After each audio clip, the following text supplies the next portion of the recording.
Okay, good morning everyone and welcome to our Gas IQA Assessor webinar. Thank you for joining us. Before the full introductions, I'd like to just explain a few things about our webinar platform to allow you to get the most out of this experience. To engage with the webinar, please use the on-screen panel. Using the tabs of this panel, you can adjust your audio settings and ask questions. We have around 70 people signed up, so we expect this webinar to be extremely popular, but we'll do our best to answer all your questions and queries. You can type a question at any time, and it is only seen by the presenters.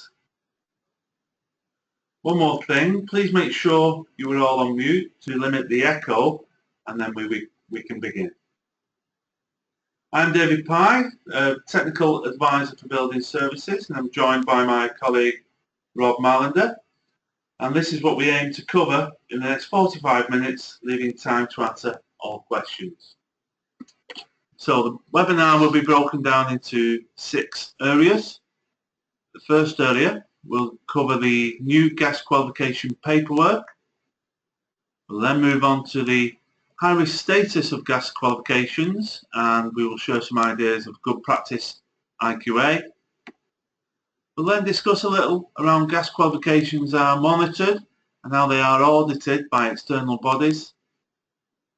We'll move on to explaining how we are adapting our processes to recognise feedback from these external bodies and to meet with their requirements. We'll talk a little bit about the support that we offer and then make sure that we answer everyone's questions.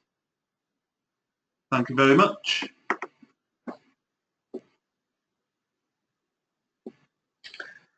Morning everyone, Rob Mallender. Firstly, I'm going to take you through the new gas qualification paperwork from 2017. So there's no change in the current qualification or assessment strategy. Basically, we've just decided to format our gas paperwork in a different manner. We've took feedback from centres, and the way our paperwork was stored on the website was individual sections with ISAs in one area, question papers in another, various other gas documentation in tabs on the website. And the feedback was that basically people wanted this bringing together in a pack they could use to deliver the gas section of 6189, 33 and 43. So just before I explain what's in the packs, I will explain that if you're running 6014 qualifications or any other elements of the 6189, 33 and 43, this will not be covered by this gas pack. It's only for the 6189, 33 and 43. So for instance, water and wet central heating, plumbing only, or plumbing and domestic heating. So if you're running warm air, which numbers are very low, we've not produced this pack for warm air. We've only produced it for the high demand area within 6189. So the pack and the paperwork for delivery is now arranged into 3 areas. So 3 separate packs for centres. So this gas paperwork is now brought together to make things deliverable for centres and split up into 3. The first pack we're going to look at is a candidate pack. So now everything is in one pack you need to be printed for each individual candidate. So basically any paperwork a candidate has to fill in on the gas qualification, apart from the on-site logbook, is included in this pack. So you'll print one of these for each candidate basically. We'll then look at what's in Assessor Pack 1. So then in Assessor Pack 1, we've included all the paperwork the assessor needs for the independent summative assessments, the ISAs, and the associated practical assessment workbooks. So everything for that practical element and the workbooks, including all the answers, is included in a pack for the assessor. So that won't be printed for each candidate. That will just be printed one for each assessor, perhaps locked away, lock and key, within a secure compartment, because it's got answers in and things like that. We've then got a second pack which the assessor will use to deliver all the question papers. So it'll have all the model answers for the question papers, the overlays and things like that. But we'll run through what's in each one of these packs. But all the paperwork's now brought together within these three areas. So as I explained, this will now be the focus of quality assurance, and this now is for these two areas of qualifications. If you deliver any other areas within 6014, it's not covered by this pack. So the first thing I'm going to explain through is the candidate pack. So the candidate pack now has all the relevant paperwork the centre needs for each individual learner. So you'll print one of these packs per learner, and it's got everything paperwork wise the candidate needs to complete. And when this pack's been complete and the tracker in the front's complete, you'll know that all areas of gas delivery have been complete. So you'll print one for each learner, and then the candidate will complete various tasks and various assessments and work the way through the candidate pack. So everything is brought together. It's a lot less risk in missing assessments or missing an ISA, missing a question paper, because it's all highlighted in this one pack. So there's things in there like blank learner sheets, the learner candidate job sheets, etc., which I'm going to run through now. So in the front of the candidate pack, you all should have received a link to this, by the way, on a reminder before you signed up to the webinar. This should have given you a day or two to access the pack, so if you haven't had a chance yet, you'll have the link to the packs and the passwords, which you can run through at any point in your busy schedules when you're finished on the webinar. So in the front of the candidate pack, this has got as an assessment results summary sheet. So on this one tracking sheet, it highlights all the underpinning non-in question papers, all the ISAs, the independent summative assessments, as well as you can see there at the bottom the gas logbook and the unit assignments which need to be completed for each learner. So it's a tracking sheet for completion. You know when you've completed all these areas of assessments on this tracker, the candidate has completed all areas required for the gas. So it's also a good focus for internal quality assurance to make sure things have not been missed, etc., when this track has been completed.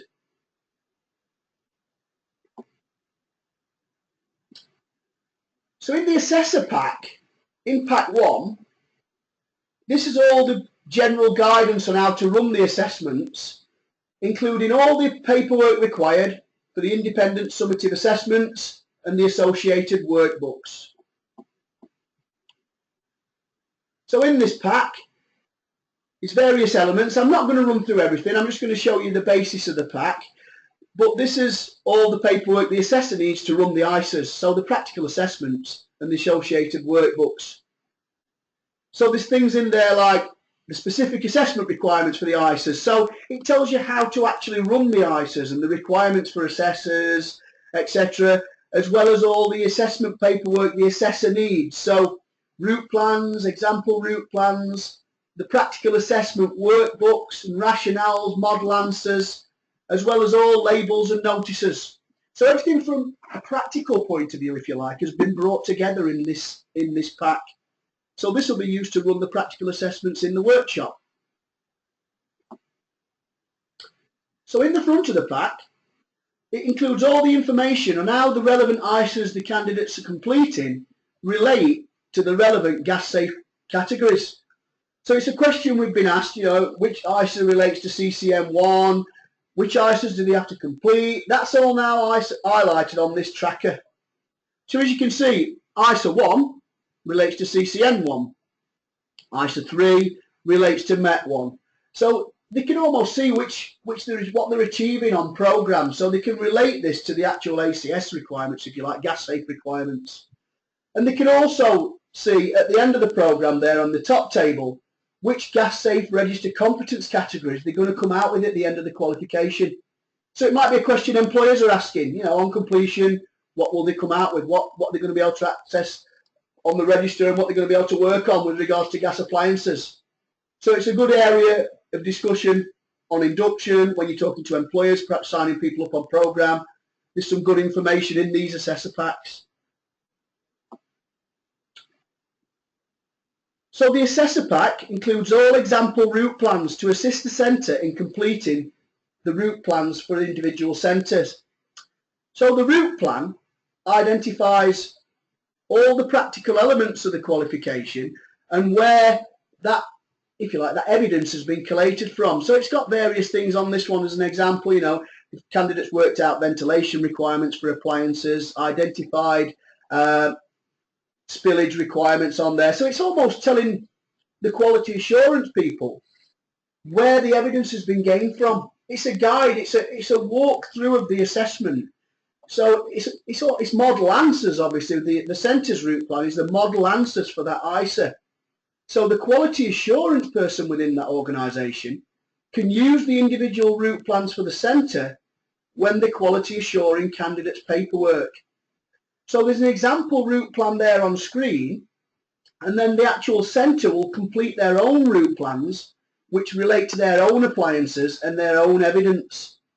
So that then helps the quality assurance person make sure each individual candidate ISA has been completed correctly.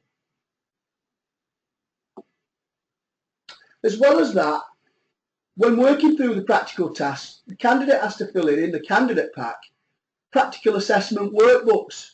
So this identifies some of the knowledge around some of the things which can't perhaps be done practically. There's just an example up there on screen, but it includes in the assessor pack all the answers for these workbooks. So in the candidate pack they will complete the workbook, and in the assessor pack is the model answers. So this will be locked away under lock and key somewhere securely in the centre, and just will be accessed when the assessor's marking the candidate's work, and perhaps the quality assurance person may have a copy locked away because they'll use that as well when they're quality assuring the candidate paperwork as well. So all your answers are in one pack basically for your ISAs and your practical assessment workbooks. As well as that, in the assessor pack, all relevant warning notices will be completed.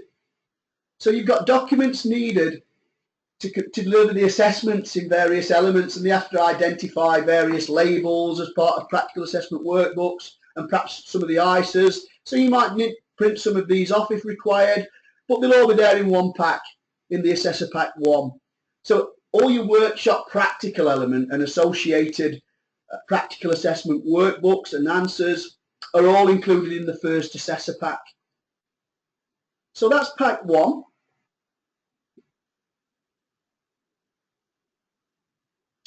In the second Assessor Pack, we've decided to split this into two, and the second pack is basically everything you need to run the knowledge assessments and the guidance on how to run the knowledge assessments. So, for instance, how to run the multiple choice tests, what they have to achieve on first attempt, second attempt, oral questioning guidance, what assessor requirements are, is all in this assessor pack. All the information the assessor needs on how to run the knowledge assessments, the multiple choice tests. So the practical assessment workbooks are in Pack 1. This is just the underpinning knowledge multiple choice tests for 6189, 33 and 43. So in this pack, there's a specific assessment guidance, there's question papers, overlays, quick guides to the assessment, rationales, the blank learner sheets, which they actually fill in as part of the assessment.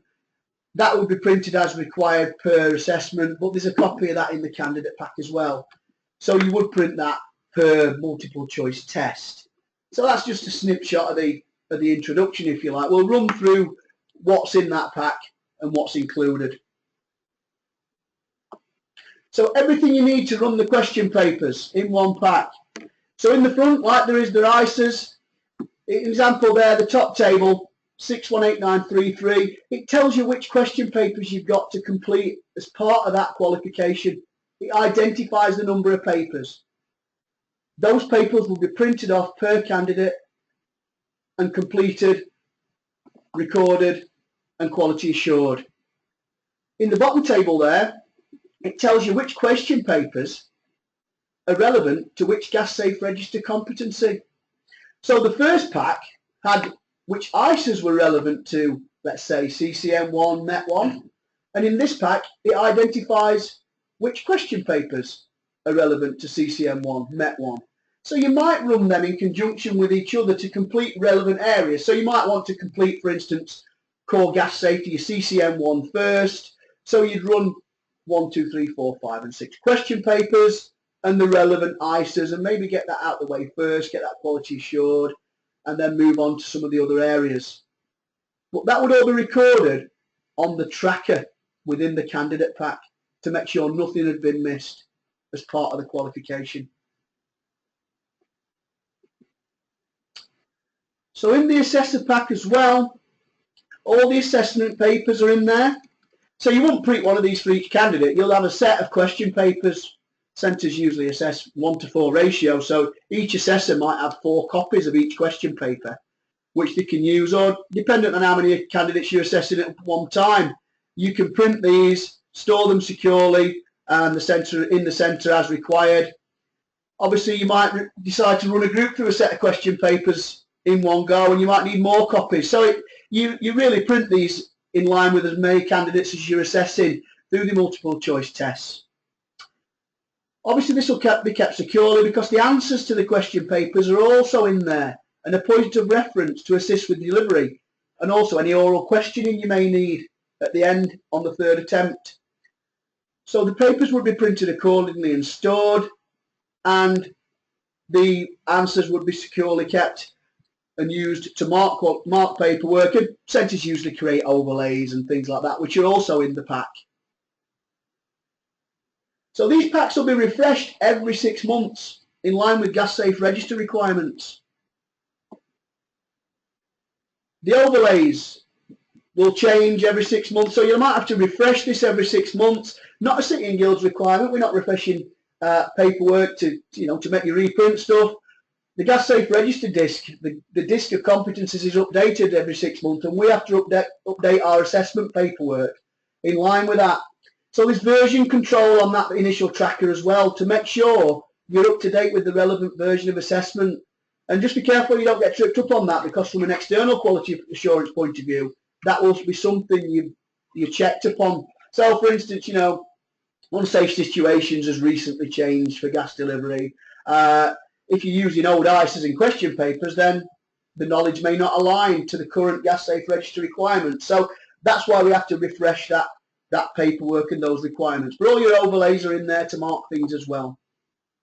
Okay, well, if you get that's sort of it for the delivery of the packs. I'm going to hand over to David now. Have a look through these. Any questions initially, you can type them up there. Otherwise, we can respond to queries after today. I'm going to pass that on to David now, who's going to look at some of the quality assurance side of things. Thank you very much, Rob. Yeah, as Rob has pointed out, can I just remind everyone that you can type in your questions using the side tab panel. I'll just wait 30 seconds or so before continuing into section 2 to give you time to type in your questions and have a reflect on what Rob has spoken about in section 1.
answer them.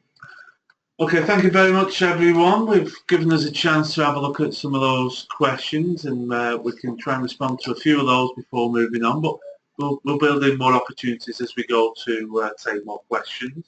One of the questions was around passwords. Who holds the passwords and how do you get hold of the passwords? It's a little bit different than the normal procedure for Sitting Guilds assessments, because these are ACS aligned through our UCAS partners at Blue Flame. They issue the passwords. So there is a form on our website for the lead IQA to send in a request to Blue Flame to receive the passwords, and then internally that IQA can share them with everyone internally. The passwords haven't changed. They may do.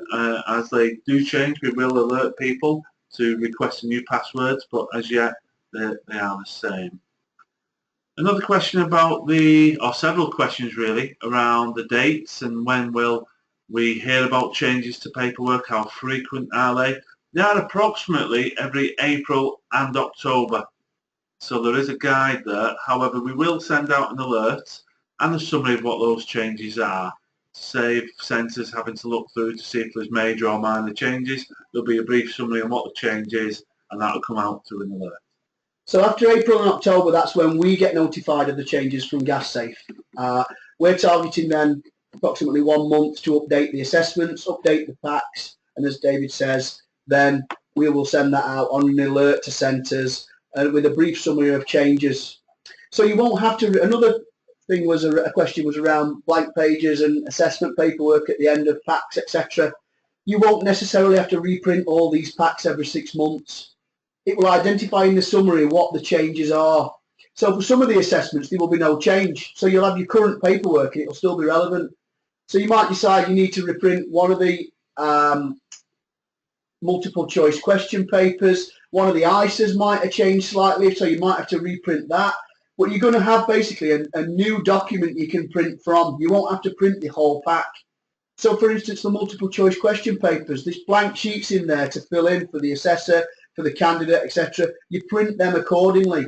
It's just that you've now got everything in one place in 3 packs to source your information from. And as long as you're using these 3 packs, you know you're up to date from all your paperwork, so you've not got to keep downloading different ISAs, different question papers, etc. So these are a source to print from. You won't necessarily print everything off. Okay, thank you very much, Rob. We'll move now into section 2, which is the high-risk status of gas qualifications and good practice IQA. We travel around a lot of centres and there's always questions around the approach to the assessments and the IQA of all the qualifications, but particularly gas. And I think there are some subtle differences with the gas that require us to pay some attention to some of the parts of it. So this section is around meeting some of those.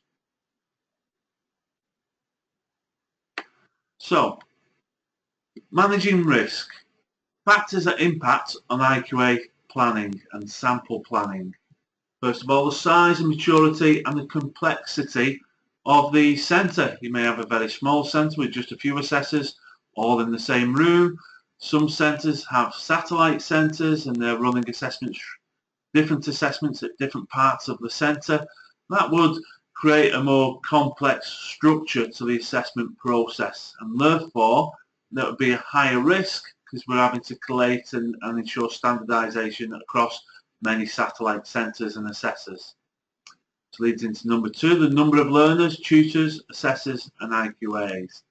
If a centre has a small proportion of learners and they're experienced tutors, excuse us,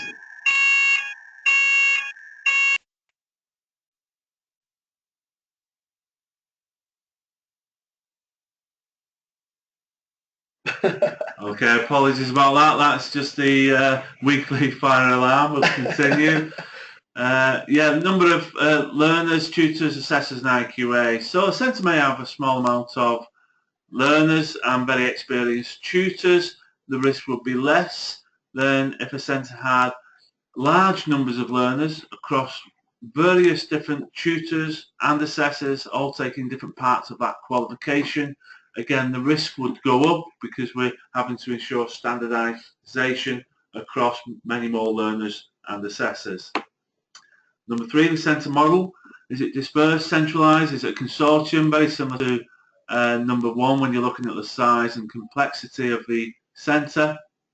Number 4, the number and types of qualifications. You may be just running one route, so 618933, or you may have various different routes within that 6189 qualification. And if so, again, it will increase the risk associated with that qualification. Number 5, experience and confidence of assessors. It may be a new course to that assessor. It may be an inexperienced assessor, maybe just recently qualified or coming to teaching. They would require additional IQA than someone who's more experienced. Or it may be a very experienced assessor who's come from another centre.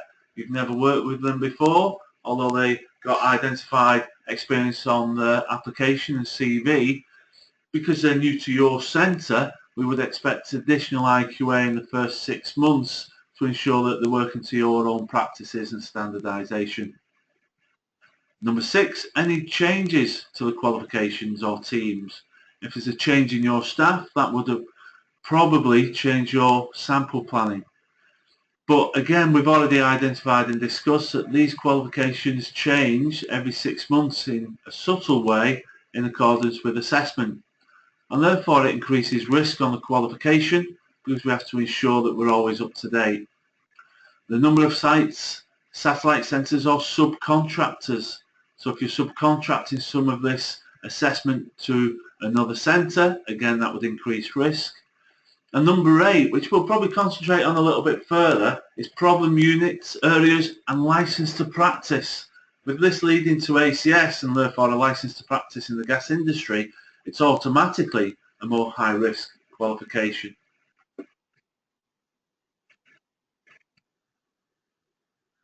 Okay, so quality assurance of the 3.3 and 4.3. The gas would fall definitely into number 8 and maybe others, and so is deemed a high-risk part of the qualification. Because of this, we should be including this when sampling the qualifications, and we've got a few ideas of what we consider good practice to try and support the centres in meeting all the requirements of quality assurance. The first of all, and one that's often missed or not done well, and I think it's something that we can, in building services generally, could possibly improve on, is the rationale. So identify clearly on the IQA rationale that gas units are deemed high risk as they lead to licence to practice, and so will be part of a sample. But part of that rationale, you'll also discuss how many learners, your tutors, how experienced the tutors are, what is your approach to IQA for this qualification or these units within this qualification and why. So as an EQA, I'll go into a centre and ask for the rationale as to why have you done 20% sampling or 100% sampling, or why have you sampled the gas the same as the plumbing units. And often centres will have a very good answer as to why they've approached it that way, but it won't be written down or auditable evidence. And of course, with everything with quality assurance, we need to be looking at auditable evidence. So this would form part of your early meetings with the teams. So a good practice to do this would be to sit down with your teams at the start of the year, have a look at your business cases, how many numbers are coming in, and discuss a reasonable approach to your quality assurance and record it. The rationale could be built into part of a meeting at the start, and that could be your evidence. But as long as we can see that it's been discussed and thought through and there's this justifiable reason for your processes. That would then lead into the sample plan. So select a range of learners and assessments appropriate for the cohort. So how many learners do we have? How many assessors? How many units? The complexity of the units. Have we had any problem units? Has there been something that we've not done well in the past we may need to apply more time to as part of quality assurance? With this being high risk, we would suggest a high proportion of quality assurance across all the units and all the learners. Maybe not 100% of every learner, but certainly we would have to cover every learner, at least a unit, and all the units across those learners, and possibly more with some problem units. So sample across a range of evidence. So that will be the logbook, so the on-site logbook that we've created and shared before, the ISA paperwork, even the question papers. There's some internal quality assurance to do to make sure the marking's been done correctly, Have the correct procedures of assessment been followed, so the IQA can do an observation of that assessment? And the design assignment. Design assignment would form a great part of the standardisation meetings. So, moving on to standardisation, have they taken place? Again, very often we'll visit centres in a supporting capacity and ask the question, have you had standardisation? And very often centres can discuss that it's taken place, and we know it's taken place because they're all saying the same things, but is it always recorded? So make sure your standardisation is recorded. What has been discussed as part of that standardisation? Which parts of the units? Is there a problem unit, something you're unsure of, something that hasn't gone well in the past? You've had feedback from learners that they're struggling on a certain area. They're great points to raise within that standardisation meeting and record. And if there are things that haven't gone well in the past, I'd say definitely make sure it's recorded within the minutes of the meetings. It's not unlikely that we'll hit problems sometimes when going into centres. Centres will have issues with certain things. If it's identified and acted upon, that shows that you've got good IQA practice. If it's not recorded and it's uncovered by the EQA, it doesn't reassure the EQA that the internal quality assurance is strong enough to identify those problems. So I'd say don't be worried about identifying and finding a problem, recording it and acting upon it. That is good IQA practice. So just another few things that you may want to consider: the assessors, the locations, range of evidence, types of evidence, your outcomes. Are your outcomes strong? Have you been struggling with outcomes? Have you had previous issues? Have you got some best practice examples from previous years that can be shared? And always have actions arising. So after your meetings, are there actions that you as a team want to apply? So preparation for an EQA visit.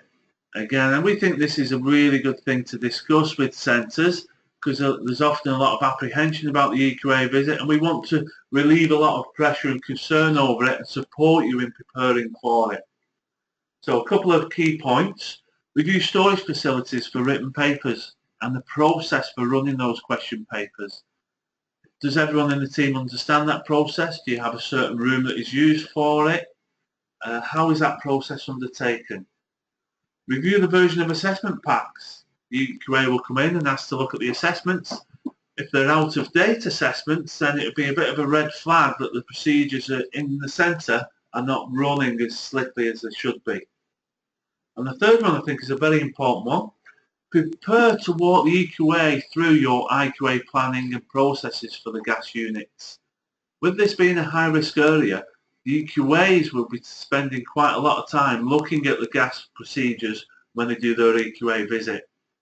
And often they will ask the centre to talk them through their own IQA practice and the quality assurance provided for the gas units. So if you prepare the walkthrough to the classrooms where your information is held, how the practical is undertaken, how you mark the ICERs, who does the IQA, where and how frequently, how you feed that into standardisation meetings. You could always have a rehearsal, couldn't you, a couple of days before the EQA comes in, so you know that you're answering all their questions.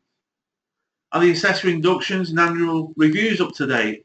This is another one that often isn't up to date and one that we have to frequently remind centres to do. Has there been an induction with your assessors to look at the gas? Have you shared the content of the gas with those assessors? You have it on your minutes of meetings or in the induction that you've shared the logbooks and the assessment procedures.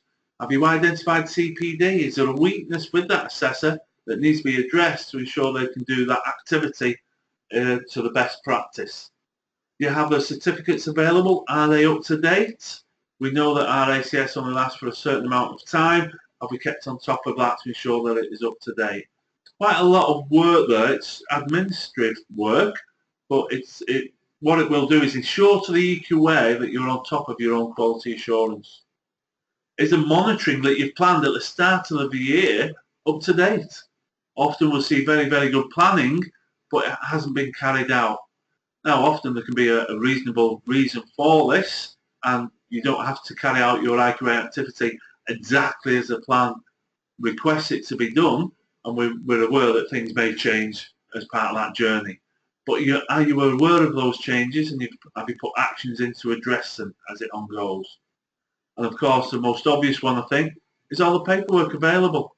When the EQA comes in, they'll ask for the paperwork to support your statements. If you make a statement but the paperwork isn't there to support it, then you make it difficult for the EQA to support that statement themselves in their own report. Okay, so how gas qualifications are monitored by external bodies. I'm not sure how much awareness people have of the procedures, but as you imagine, there's quite a lot of key stakeholders involved within the gas, and the procedures for having the qualifications recognised can be quite robust and long-winded. There are various groups: the SMB, Strategic Management Board, the SCF, ABC, technical working groups, and so on. The Strategic Management Board are the highest authority, and they make the final decisions. The consultation forum is made up of various key stakeholders to monitor the standards in gas training and assessment. When changes are proposed, they use a technical working group to work through those proposed changes. So you can see there's various boards and groups that when there is a change, all those changes have to go through. One of the most obvious ones for us, I think, is the Appendix F and the on-site requirements of these qualifications. Often people will question some of the approaches to that. It's not just as simple as Sitting Girls being able to change that. Any proposed changes to that would have to go through those various groups and be supported. And it's those who put those standards in place to begin with and then filter them down to ourselves. So they put that Appendix F form together, and now with our qualifications we must ensure that we meet those requirements. If we don't, they won't approve them for ACS registration and gas safe registration. So you can see there's a process to what we're asking for. We've already touched on the next point. There's a gas disc released every 6 months which identifies requirements of gas safety, and all ACS aligned qualifications have to change the assessment material to meet those changes. So you can see where this gas disc comes from and why we have to meet and make these changes. A little bit more information here. Blue Flame are our partners. So they are UCAS accredited to offer ACS aligned courses. It's a requirement of the frameworks that we're offering that the material meets those requirements of ACS. Therefore, we work in partnership with Blue Flame to ensure our qualifications are accepted and eligible for gas safe registration. So again, hopefully we're just showing you that there's a procedure and a process as to why we're doing it like this. It's to ensure that these qualifications will lead to gas safe registration. The gas safe monitor operatives in the field. So following post-qualification, there's often interviews, and gas safe will go out and observe members of the gas safe operatives. And we receive feedback on that. So as part of that observation and that chat with those recently qualified staff, they will make notes on areas of strengths and areas of weakness. And that is fed back to us on areas where we think we can improve teaching and learning in the gas safe industry. Which leads us on to our next point, number 4, explain how we are adapting our processes to recognise feedback from external bodies and to meet with their requirements. So as you can see on the screen at the moment, this is similar to the information we receive back from Gas Safe. It will identify as a benchmark all learners who have achieved the qualification and how strong they are, how many defects or incorrect answers they give in certain areas. And we can see it when they share it with us. They also break it down to people who've come through Sitting Girls qualifications. So we can benchmark that against the national average to see how well performing our qualifications are. But the key things here are to feed back to centres in some way areas we can improve our teaching and learning. So it's part of our own quality assurance practices to ensure that we can filter that information. So our normal process for this is to filter this to our EQAs. So all our EQAs will get the defect requirements or the key points, which we can see from here are appliances, pipework and flues. And when they go into a centre, that will help them form their own sample planning when they go into the centre. So the things they'll want to quality assure, maybe have a closer look at, will be the areas that we're already being told are quite weak when it comes back from Gas Safe. It will also be a point for the EQAs to discuss that with the centres, so we can just have an open and frank discussion, and maybe the centres, what we'd hope then is they'll identify it in their own meetings and say, okay, maybe we're spending 6 weeks delivering flues, maybe we need to spend 7 or 8. We need to do a little bit more work on pipe work. One of the surprises there for me was pipe work. I think it's probably one of the areas we do quite well, but I guess that many learners after the qualification forget things when they go on site, like clip distances and things like that. So that one surprised me a little bit, but I think flues, most people would appreciate flues is one of the more challenging areas, and it's not really a surprise that that's one of the areas we identify as requiring some more attention. Okay, so how will we monitor? I've already covered pretty much that we'll advise centres during the visit of areas of concern. We'll sample probably more from those key areas that have already been identified, and then in time to come we can review that and see if there's been an improvement in the stats next time, and we can feed that back to the centres. Hopefully this will ensure that we improve our standards. We all have auditable evidence for the Gas Safe Register that we're looking to continually improve standards, and there's a nice quality cycle to what we're looking to achieve and do.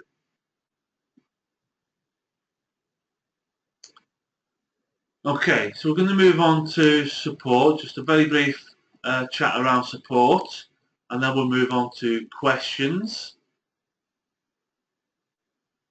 This is to show you the team.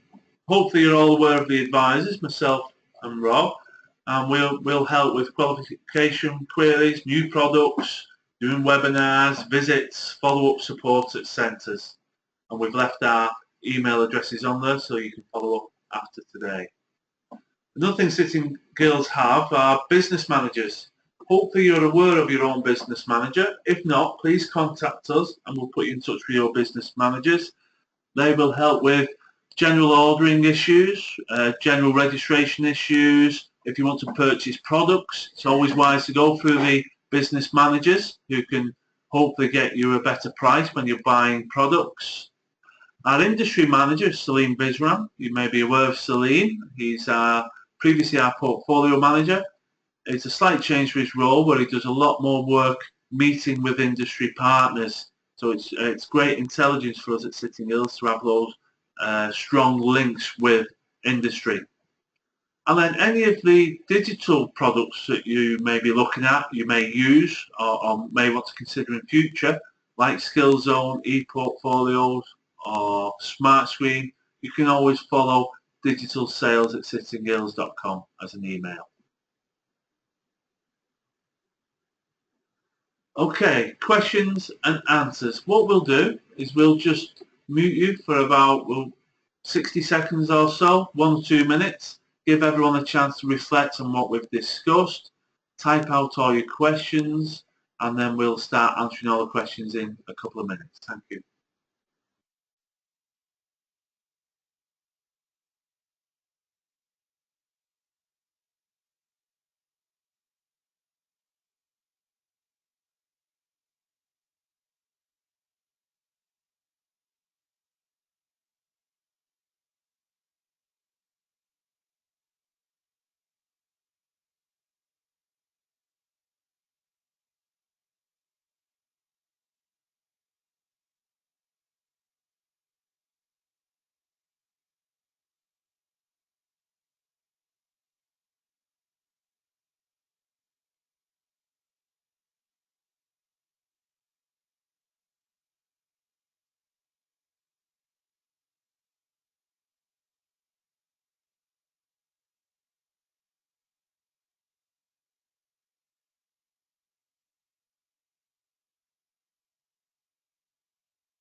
Okay, we've had quite a few questions we'll run through. If you don't get a sufficient answer, you can type these up as we go, and we can see questions constantly coming through. So we'll start and work through them, but feel free to provide any more, and we'll try and get the information you need. Obviously, we've got his email addresses on there as well, so if there's anything which comes to mind after today, we'll try and respond on email and things like that. As probably most of us know already, you might not get us on the phone directly all the time, but we will generally get back on email or arrange for a time for a chat. So, will we get the slides after today? Yeah, we've recorded the presentation as well as the slide deck. You'll get and receive full copy of that, so we can use them internally within your teams. If you want to run internal quality assurance, update or something like that, could be a good source of resource. You may have to look back at risk rating, this qualification when you've had the slides today. We've tried to give you an heads up basically. We've provided our EQAs with more or less this presentation, and that's what they'll be looking at. They'll be putting gas as high risk, so they'll be expecting to you as centres to put this at high risk. So that sort of leads into one of the questions as well. We've used a few acronyms on the slides. Apologies, ABC meetings is on there and things like that. It's the awarding and certification bodies. And then there's other meetings we have to attend with EU skills and things like that. We're just trying to show that there's a infrastructure behind us as an awarding organisation where we have to meet the requirements of energy and utility skills, which is EU skills, and gas safe register, to make sure these are aligned to people going on the gas safe register and working out there in people's properties. We've got to make sure we're risk rating our qualifications and quality showing them accordingly. We've had questions about consultation and advisory visits. Yes, we, perhaps not personally, but City and Guilds do provide advisory visits. The process for that would be to contact your regional office and the relevant person in the quality assurance department on that.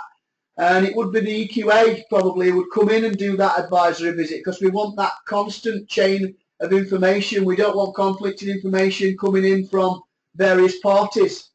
We can always talk to the EQA beforehand if we need to support on that visit remotely or anything like that. We can perhaps join in, but it might not be David and myself who actually carry out that visit.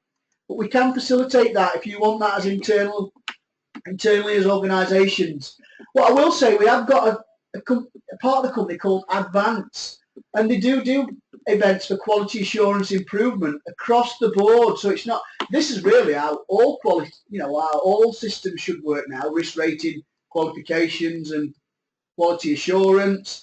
And they do CPD days, and you could perhaps have somebody come in, and I think they charge per organisation, per event. So it might be able to run this out across maybe all of construction, building services, whatever you want to do. It's not perhaps just relevant to gas. The way we've risk rated and identified today should be how you're doing all qualifications now, in line with the new TAQA requirements. So, email updates. Please register for the email updates. It's at the bottom of every web page. City and Guilds UK Home.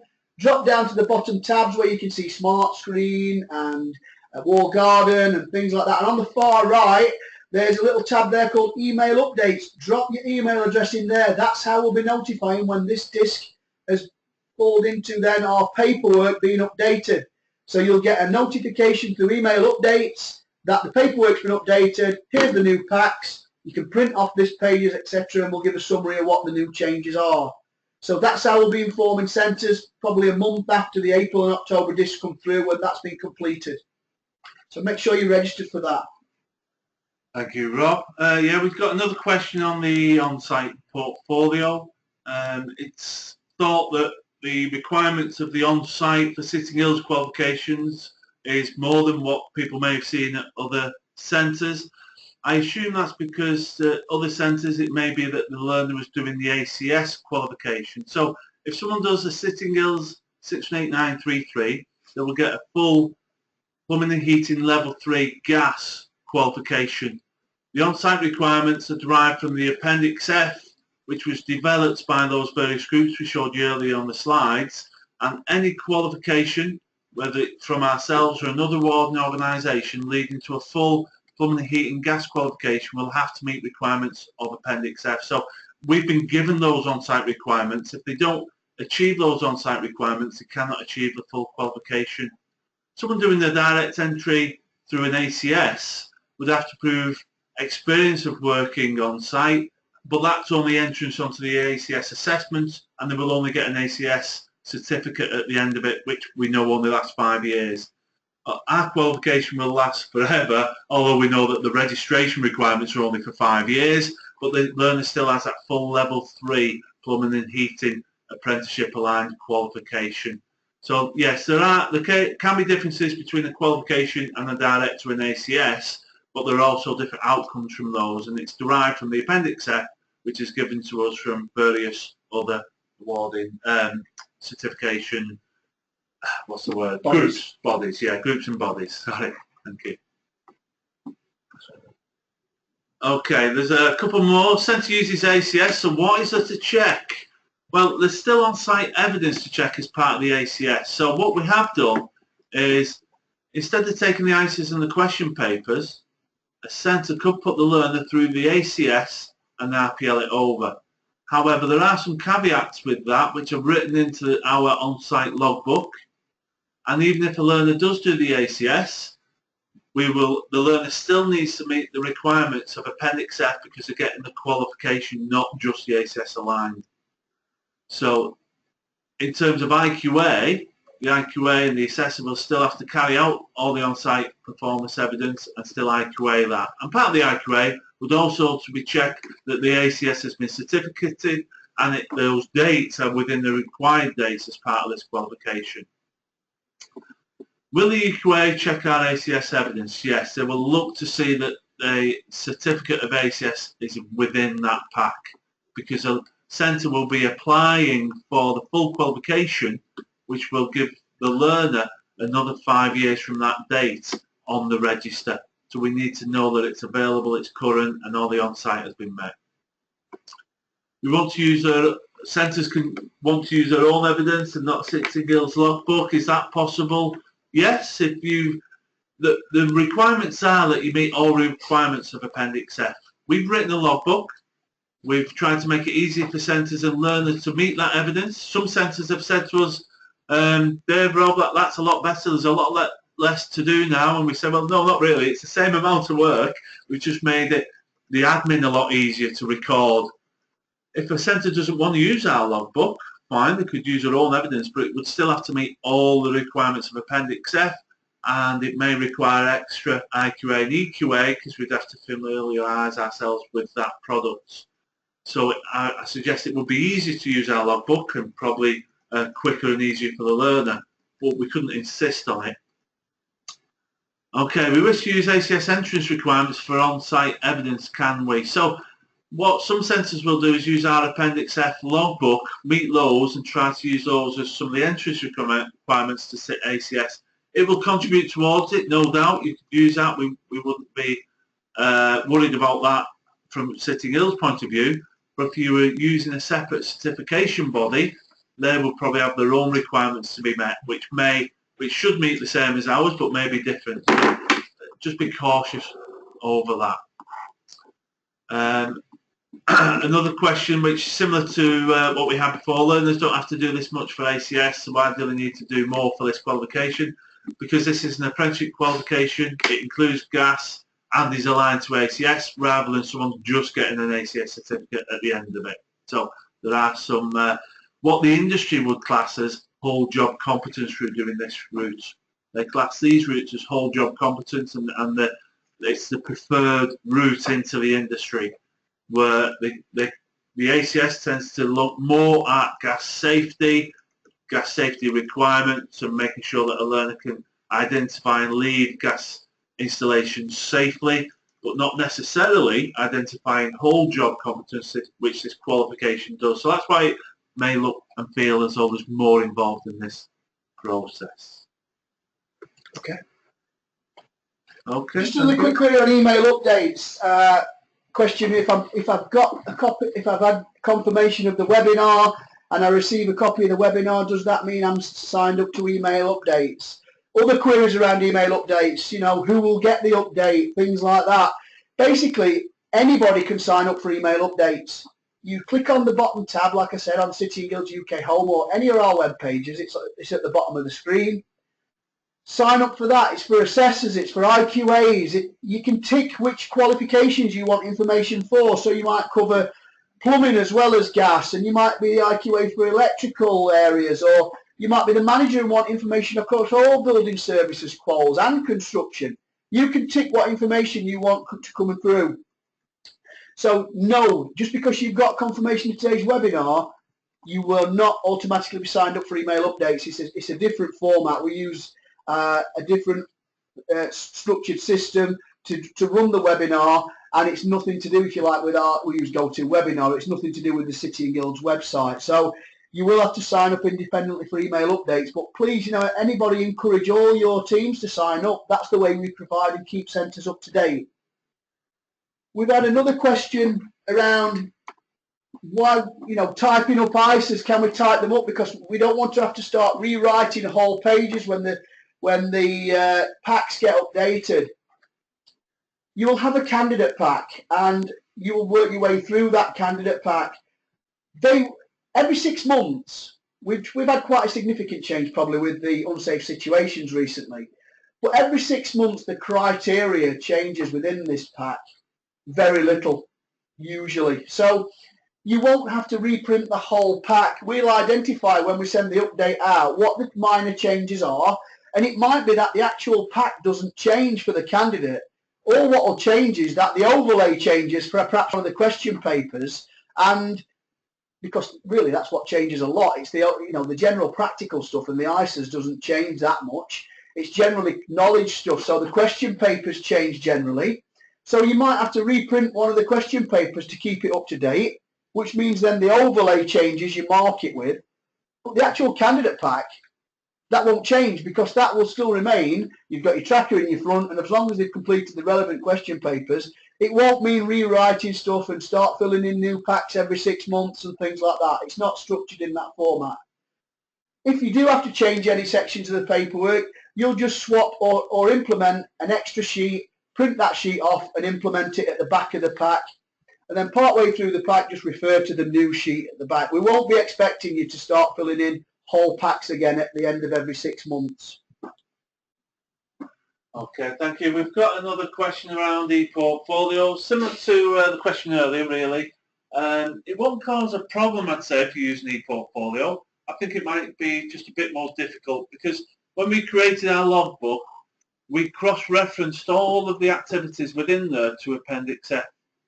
So we know that somebody who completes our logbook will automatically have met all the requirements for that qualification to meet the needs of those various industry boards. When someone's using their own e-portfolio or paperwork, often the difficulty is ensuring the mapping and referencing to all the requirements. It can be quite lengthy, time-consuming. Things can be missed a little bit easier. So again, it's not that it cannot be used, not that we tell you that you can't use it. That's fine. It's just that it would be a bit easier. We suggest to use our own logbook. Just another point on that. The problem sometimes when you use e-portfolio, I'll not use, we've got Learning Assistant, it could be OneFile, Smart Assessor, whatever. When they put the qualification on the system, on your e-portfolio, all you get is the assessment criteria for the gas units. So that doesn't relate to Appendix F. So it doesn't tell you how many jobs you've got to do, so how many installs, how many services, what appliances you've got to work on. It doesn't give you the information of how many services you've got to do, how many on-site visits you've got to do. That's not in the handbook. That's not in the criteria. That's in a separate document which EU Skills keep, which we have to keep up to date in EU Skills, and the portfolio, the logbook, is designed around. So the problem with using e-portfolio for the gas, you've got to, as well as meeting the criteria of the qual and mapping all the qualification, your ISAs into the e-portfolio, the question papers into the e-portfolio, you also have to make sure you're meeting the requirements of Appendix F. So you have to make sure they're still covering the same amount of jobs as our logbook. So if you're worth looking at using e-portfolio, I'm not telling you to rob and lift and shift our assessment requirements, but I would suggest creating a Word version of a logbook very similar to the one City and Guilds have created. That then meets the requirements of Appendix F, and upload that to your online portfolio, and then you know you're covered basically. Some of the feedback we've had from our EQAs is that what it can do is it can drag out some of the EQA visits, and if there are gaps identified in the portfolios, then it will delay certification for the learner. So again, it's not that we tell centres that you cannot use alternative paperwork or portfolios, that's fine, but just be aware of some of the risks that are entailed with that and the additional work that it may cause you as centres. Yeah, that's a good point. You use different systems, different formats, different logbooks. Somebody has to really walk through the EQA visit then, because you have to show them where the information is, make sure there's a good audit trail you've got in place if you are using other documentation. As long as there's an audit trail in place and where they can see where you've achieved various criteria, then not usually an issue. Okay, we think we've answered all the questions. What we'll do, we'll just leave it a minute or so for you to have a chance to reflect and to type in any further questions, or if you've typed one in and we've missed it, please type it in again and we'll try and cover it. And then in a couple of minutes' time, we'll look to bring the webinar to a close.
Okay, thank you very much. We've just got one more question which we'll cover and then we'll bring the webinar to a close. Okay, I'll cover the question.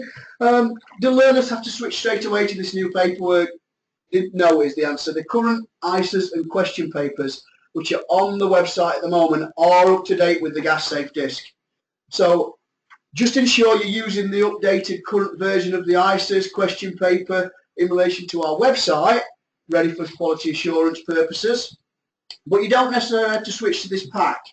We said this is going to be switched every 6 months. We've actually had this pack in the format for a while now. We've been introducing it to EQAs. We've done a webinar for EQAs. Now we've done one for centre staff, etc. So we're rolling this out. We've said the disc will get updated every 6 months. April's very, it's not far away. We'll be getting a new notification and the disc will be updated then. We expect the paperwork to be in place for that around May time. So maybe a good point to switch would be roll as many assessments out in the old paperwork at the moment. Then when you get the notification the new packs are live in May, any new learners from May who are starting gas assessments, download the new packs, download the new paperwork and roll it out from then. The current paperwork on the website is it has been updated and is still in line with the Gas Safe Register requirements. Okay, thank you very much for your time. I can see there's no more questions. If you do think of any after we finish the webinar, please feel free to contact us or email us or leave us some feedback on how you feel the webinar went. If it's successful, we look to run many more on many other topics. If there's other topics you'd like to hear about or get information on, please do contact us and let us know the type of webinars you'd like in future. But from me, thank you very much for your time. Really appreciate you taking the time out to listen to us. We hope it's been of benefit and of use to you, and we look forward to seeing you soon. Thanks, everyone. Bye.